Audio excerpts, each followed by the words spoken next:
آج یونان کے وزیر اعظم کریاکوس میچوتاکی ترکی کے دارالحکومت انقرہ میں پہنچے تو وہاں ان کا استقبال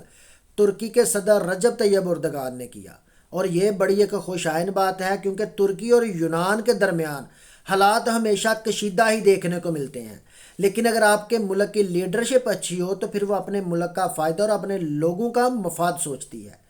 کیونکہ یونان میں جو موجودہ حکومت ہے اور جتنی بھی موجودہ حکومت کی لیڈرشپ ہے، اس نے تمام تر تارکین وطن کے حوالے سے جتنے بھی امیگریشن کے پلیٹ فارم تھے تمام کو بند کر دیا ہے، اور اب بہت زیادہ سخت پالیسیاں بھی متعارف کروا دی ہیں۔ حتیٰ کہ یہاں تک ہی نہیں بلکہ جتنے بھی تارکین وطن غیر قانونی طریقے سے یونان کا رخ کرتے تھے، یونان میں داخل ہوتے تھے، ان کے لیے سزا 2 سال سے لے کر 5 سال تک مقرر بھی کر دی۔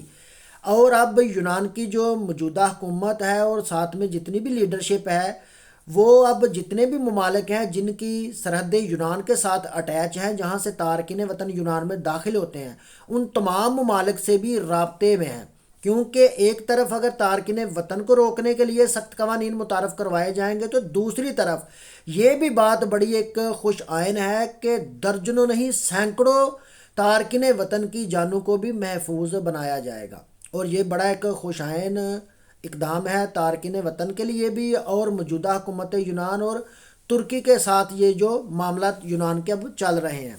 اور یہ ہمسایوں کے لیے بھی میرے خیال میں خوش آئن بات ہے۔ اور ایک طرف پاکستان اور انڈیا ہے، ہمارے ہمسائے ہمیں دیکھنا نہیں چاہتے اور ہم اپنے ہمسایوں کے اپنی طرف برداشت نہیں کرتے۔ ہو سکتا ہے کہ آنے والے دنوں میں پاکستان اور انڈیا کے بھی کچھ ایسے ہی حالات دیکھنے کو دنیا کے سامنے آئے۔